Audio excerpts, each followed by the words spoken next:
যে পরিমাণে গরম পড়তেছে এর মধ্যে কিন্তু পুঁই শাকের পাতলা ঝোল খেতে ভালোই লাগে।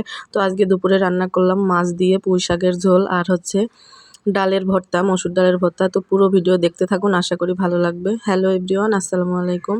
তো সকাল থেকে ভিডিওটা শুরু করলাম। তো এখানে মেয়ের জন্য নাস্তা বানাচ্ছি।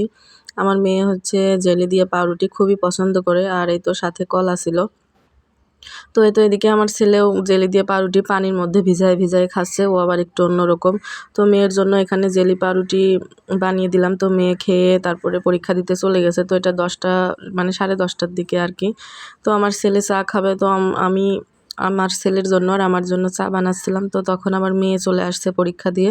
তো ওর জন্য এই তো আবার আরেক কাপ চা বানিয়ে নিলাম। তো তারপরে দুপুরে রান্না বান্না করতে চলে আসলাম।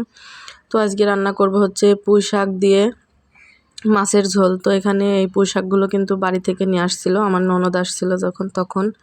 তো এই পুঁই শাকগুলো আমি কেটে ফ্রিজে রেখে দিয়েছিলাম। তো এখান থেকে আমি অর্ধেকটা আজকে রান্না করব, আর বাকি অর্ধেকটা রেখে দিব, আরেকদিন রান্না করব। তো এত তরকারি রান্না করা কিন্তু লাগে না। আপনাদের ভাইয়া যেহেতু রাতে বাসায় আসে, সে একবারই খাবার খাই রাতের বেলা শুধু। তো এদিকে তো আমি তরকারিটা কেটে নিয়েছি, এখানে আলু কেটে নিয়েছি। আর ডালের ভর্তা দেওয়ার জন্য এখানে আমি মসুর ডালের সাথে কিছুটা রসুনও দিয়েছি। তো এভাবে করে আমি কিন্তু ভাতের মধ্যে ভর্তা দিই। তো রাইস কুকারে আর কি, রাইস কুকারে ভাত বসিয়েছি, তার মধ্যে ডাল ভর্তাটা দিয়ে আসছি। আর এই তো এখানে মাছটা ভেজে নিয়েছি। আর রান্না করার জন্য এখানে আমি আদা, পেঁয়াজ, রসুন, কাঁচামরিচ সবই বেটে নিয়েছি। তো তারপরে তো মশলাগুলো ভেজে নিয়েছি।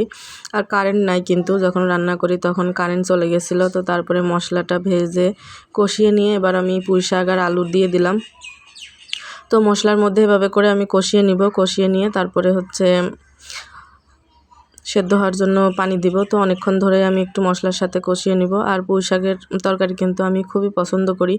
তো এখান থেকে পুঁই শাক আনলে কিন্তু ভালো লাগে না বেশি একটা রান্না করলে। তো এটা হচ্ছে বাড়ি থেকে নিয়ে আসছে, তো এটা রান্না করছে, আসলে কিন্তু অনেক মজা হয়েছিল, ডাটাগুলো অনেক মজা ছিল, আর তরকারিটা অনেক ভালো হয়েছিল। তো এখানে আমি তরকারিটা সেদ্ধ হয়ে গেছে, এবার ঝোলের পানিটা দিয়ে দিলাম।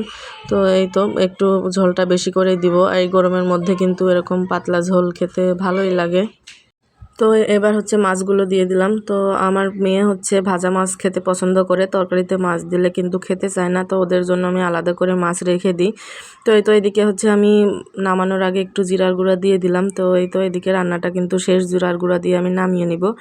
আর এদিকে হচ্ছে আমার ডাল সেদ্ধটা হয়ে গেছে, ভাত হয়ে গেছে। তো ভাতের মধ্যে থেকে আমি ডালটা বের করে নিয়েছি। এখানে পেঁয়াজ ছিল আর কাঁচামরিচ দিয়ে আজকে ভর্তা বানাবো। কাঁচামরিচ দিয়ে ভর্তা বানালে অনেক মজা হয়। তো গরম গরম আমি আর লোভ সামলাতে না পেরে তো এখন খেয়ে নিব। তো এই ছিল আজকের ভিডিওটি, ভালো লাগলে অবশ্যই জানাবেন।